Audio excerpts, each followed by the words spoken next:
So if you play the Bedrock edition of Minecraft, then you will know what a visitor mode player is, but have you ever wondered how powerful they actually are? Because that's what we're going to be answering in today's video.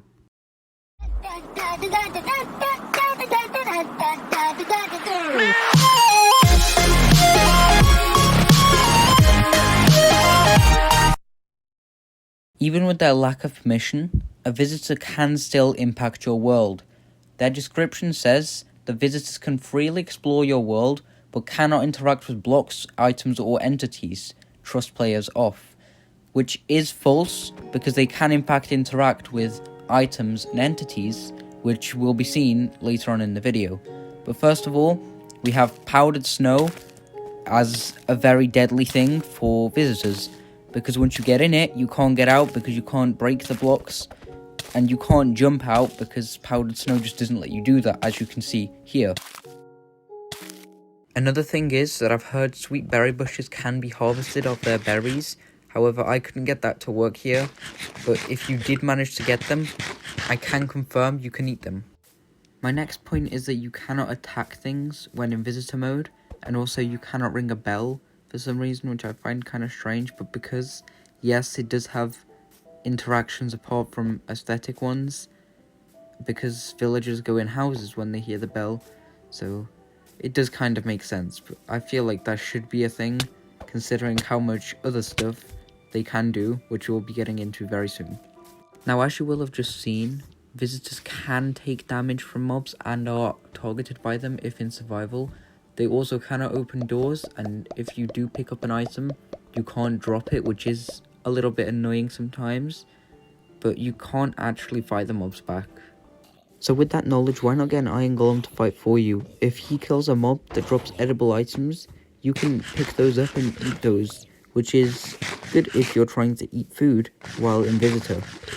If you have more malicious intentions in visitor mode, creepers are your perfect tool, because when they explode, they do explode, they will still attack you, and when they explode and they kill you, that's how you drop stuff. That's the only way to drop stuff in visitor mode. Also, creepers are your tool to get out of powdered snow. If you can get one there, then that's how you can get out. And also, I got lucky here and found some emerald ore. But also, how long have skeletons been shaken like this in powdered snow for? I didn't know. If you get the resources too, you can still craft stuff. So I am here crafting wool with the string, but I still can't do anything with that wool because it's visitor mode and you really can't do anything. So as previously mentioned, you cannot open doors, and pressure plates, they've been buggy for me for the entire video. Sometimes they do activate, sometimes they don't. This door is activating, this one's not. Anyways, boat with chest. I was trying to open the inventory, I couldn't, but you can get inside of it. I didn't test if you could ride it, but you can definitely get inside of it. You cannot open a chest, and you cannot sleep in a bed or access the crafting table UI or furnace.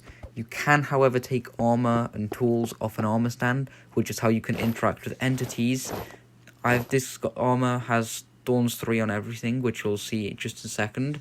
And this pickaxe can break deep slate, which would work for adventure mode players, but it still doesn't work for visitors. So Thorns is basically your go-to method for killing mobs. So if your friend hits you while you're in visitor mode and you have Thorns armor, and his pet goes to attack you, then that pet will end up dying to your Thorns armor, which is just one way you can spice things up with that visitor mode. Also, mobs can kill you obviously, so remember you can still take damage with the Thorns. Commands and redstone always overcome any boundaries, so with oddly specific circumstances, if a visitor picked up an item on a pressure plate like this, then anything could happen, depending on what's set to happen in commands or redstone.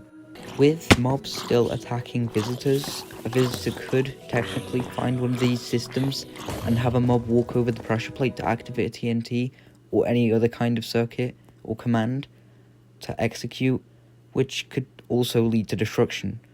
Anyways, that's all for this video, because that's all I've been able to find on visitor abilities. And tell me if you like this fast-paced kind of video. That's all I've been able to do today. So, yeah, I guess I'll see you in the next one. Bye.